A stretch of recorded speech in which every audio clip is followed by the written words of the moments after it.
might be sending it back. An issue for this matchup is, Bowman is playing these Abrupt Decays. They're pretty hard for him to cast without a Mana Weft Sliver, and he needs to have access to it right away. It's not like some matchups where he has a little bit of time to draw his mana. Here, he needs to have Abrupt Decay as early as possible to be able to fend off Todd's draws. That's an Aether Vial to start things up. It's definitely a good start. Glistener Elf going to come across. One infect here for Adam. Misty Rainforest will be sacrificed by Anderson, and that's the big problem maker. Yeah. That's the troublemaker, excuse me. Well, now Bowman basically has to have Mana Weft Sliver right now, along with Abrupt Decay to be able to stop this. Sliver Hive into Sinew Sliver. Now for Adam, you just have to hope you're not dead, which is never a great feeling. Todd very quickly untapping. It's going to take a draw. Glistener Elf is what he's found. Pendelhaven the land. Not just yet here for Anderson. Going to slow down a little bit. Todd is very conscious. We talked outside. He is very conscious of the fact that Mana Weft Sliver opens up some line of play from Adam's deck that are unexpected. Yeah. So even though this looks like a pretty straightforward, just pump my creatures as much as possible, Todd is aware that something like Mana Weft Sliver could enable Abrupt Decay out of nowhere, even though Adam's mana right now is Sliver Hive and Mutable. Might Crozia, that resolved on Blighted Agent. Now Glistener Elf coming into Anderson threatening a Pendelhaven activation, so Sinew Sliver would not beat it in combat.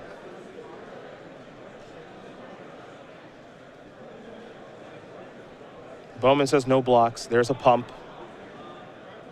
So it'll be 5, 6, 7 in fact. Bowman's going to go up to 8. The follow-up here for Anderson is another copy of Glistener Elf. Now, Todd's hand on the leftovers here is Dismember, and I believe just a land. Yep. If Bowman can kill the Blighted Agent, we've got a game. But again, it's got to be right now. Yeah, Anderson has a kill on the board. Blighted Agent plus Pendelhaven. Yep.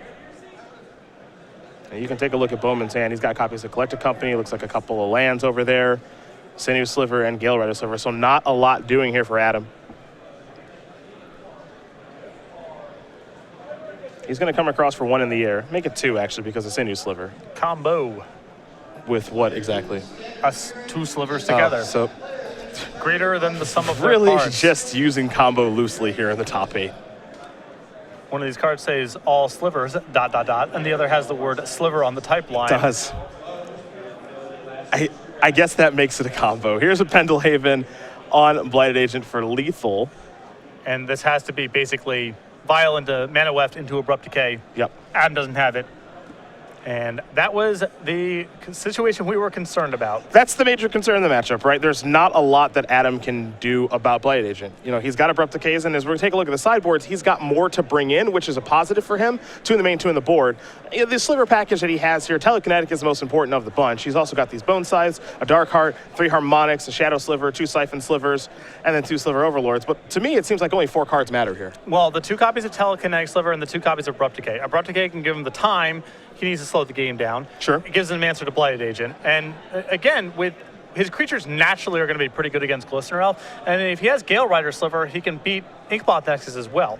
So having more answers to Blighted Agent gives him a shot here. And if he can slow the game down, Telekinetic Sliver is a way for him to win the game. Todd has, I believe, 1 copy of Dismember in the main deck, and not a lot in the ways of removal in the sideboard. If Bowman gets Telekinetic Sliver into play on a relatively stable board, that's it. That's a way for Bowman to win. So those cards are critical. I don't know exactly what he's going to sideboard out, but I think in a matchup this fast, Collected Company is a problematic card for him to keep in, especially with him bringing in Telekinetic Sliver, so he's got more 4-drops in the deck already. And you can't Collected Company in a Telekinetic Sliver, which is his best sliver to find. On the other side here for Anderson, a Graf Digger's Cage, a Pithing Needle, 2 Relic of Progenitus, a Necropede, a Spellskite, a Viridian Corruptor, along with the Leyline of Sanctity. 3 Nature's Claims, 2 Twisted Images, cards that have been great for Todd, and then 2 copies of Dispel. Not really a whole lot to bring in this matchup, unsurprisingly. I think the 1 copy of Pithing Needle is reasonable to bring in, as Bowman is playing with both Aether Vial and Necrotic Sliver, 2 very good things to shut down. Telekinetic Sliver as well. Although I suppose Needle actually isn't that productive against the slivers because it's grafting the powers across the board. Correct. It is a good answer to Aether Vial. Yes. But it's not a great answer to the slivers. It still probably comes in here. I think Necropede is fine. Bowman's got a lot of 1/1s and 2/2s, so Necropede's typically good in those kind of matchups. But not a whole lot to bring in. Yeah, you know, one of the nice things here once you're in the top 8, one of the things that always happens, right, when you're playing Infect is you take a look at Nature's Claim and Twisted Image, you're just ready for Spell Skite. Exactly, and you had to bring in those cards in the blind a lot. Yeah. Because you don't know if your opponent has it or not. Here, Todd knows Bowman has no copies of Spell Skite, so pretty safe for Todd to leave that stuff on the bench. Doesn't have to even worry about it, so that's a benefit there for Anderson. Bowman will be on the play, though, for this second game, so that's a benefit for him. Though, as we've mentioned multiple times this week, a very important tournament and match here for Todd Anderson. Number 10 on our Open Series leaderboard, and you'll find him on the second page. Now, of course, with Season 4, we're giving away 7 at-large bids, plus we're punching 2 more tickets at that Invitational in Las Vegas later this year. So really big opportunity here for Anderson to move on up. Yeah, he's already locked in 10 points, and every win here throughout the top 8 is worth another 5. So you can see Todd, he's going to go up to the first page. He's going to springboard over Joe, probably past some other people as well. Right now, he would be in anyway based on these standings, but he's grinding for points. He's trying to get to the Players' Championship. Missed it last year. His buddy and testing partner, Brad Nelson, already qualified. So huge tournament here for Todd in his quest to get to the Players' Championship at the end of the year. You mentioned every win here for Todd and for Adam, of course, would be 10 Open Series points. You see 5th through 8th, $500, 10 Open points, an invite to our Season 4 Invitational in Las Vegas. Moving right on up, 1,000, 2,000, and of course, first place, $5,000, 25 Open Series points, and that invite to our Season 4 Invitational. So for the players that are in the top 8 here, this is a really, really big one for our number 1 overall seed, Todd Anderson. He is currently up a game. And it feels like a good matchup. It feels like he's got good sideboard options, but we have felt that Adam Bowman has had bad matchups a couple of times this weekend, and he's overcome it. So we're going to find out as we have an update here on our backup match. Tyler Hill with Infect currently up a game over Jesse Hefner playing blue-white control. We felt like on that one, Blight Agent would play a huge role in things. It's also very play-draw dependent. Jesse on the play can lock up the ground pretty fast. With one copy of Path to Exile mixed in there, maybe one copy of Supreme Verdict, might be hard for Infect to get off the ground. But with Tyler on the play, his best draws, especially those involve Blighting Agent, very, very hard for Jesse to compete with. Drew Gifford with Affinity currently up a game over Merfolk. We had a feeling that might happen. Yeah. I was talking to BBD. He had a good but not great performance with Merfolk this weekend, and he said the Affinity matchup is what really undid him during day 2 and is the reason he's considering putting down the deck going forward. Devin Eckerd with Affinity up a game over Chris Stein playing Blue-Red Twins. So all matches moving into game number 2. Players are rocking and rolling here. Again, we had a feeling this was going to be a pretty fast top 8 when you've got multiple copies of Affinity, multiple copies of Infect, a Slivers deck, and only one slow control deck in blue-white control. And this is kind of what Modern is, if you think about it. It's a fast format. Yeah, it is. I mean, we're looking at, you got to be ready to go on turn 4 or have a lot of removal. Those are your routes. Aether Vial here for Bowman off of a Mutavault. Anderson with a Misty Rainforest, and now a copy of Glistener Elf. I imagine Breeding Pool will be on the way here for Todd, and it is, so he'll go down to 17. And I believe Todd also has Blighted Agent in hand.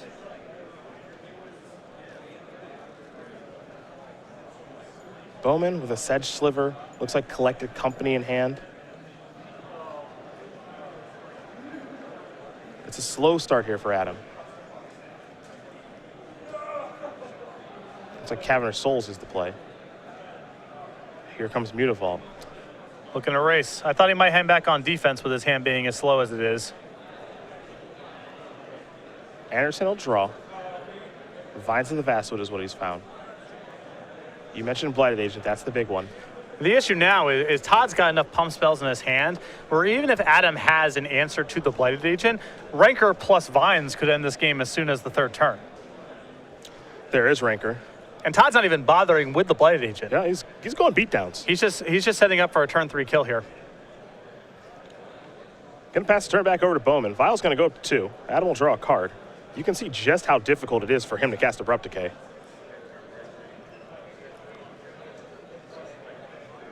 The colorless lands in his deck, and we've mentioned this multiple times watching him play. Very powerful stuff. Cavernous Souls will take care of counter magic, and it's mana fixing. Mutavault is a sliver, among many other things. It also gets to give the beatdowns. And then Sliver Hive, if you go a little bit late, it can pump out slivers, and it's mana fixing as well. But one thing that Adam cannot do right now is cast Abrupt Decay.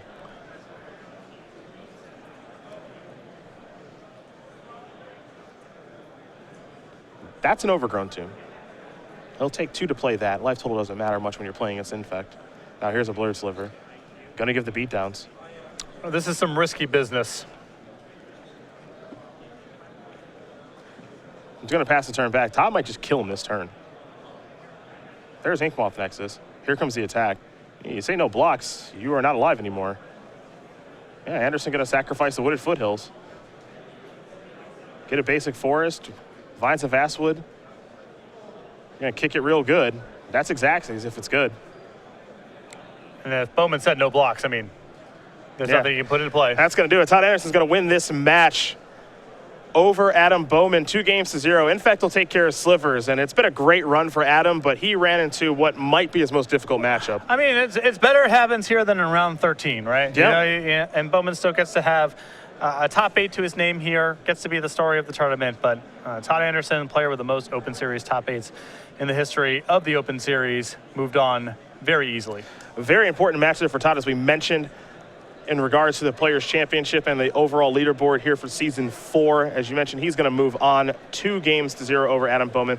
Pretty straightforward, simple stuff. I mean, even in that game, he didn't even need Blighted Agent. And I wonder if the abrupt decays in Bowman's list, maybe there's supposed to be something like Path to Exile, maybe there's supposed to be something like Dismember, maybe you're supposed to have a couple copies of Gen Hide Sliver alongside your Mana Weft Slivers, but the abrupt decays, if there was one vulnerability we saw in his deck on camera, it was just challenging for him to cast abrupt decay. It was asking a lot out of his mana because you're playing with 4 Mutavaults, 4 Caverns, and 4 Sliver Hives.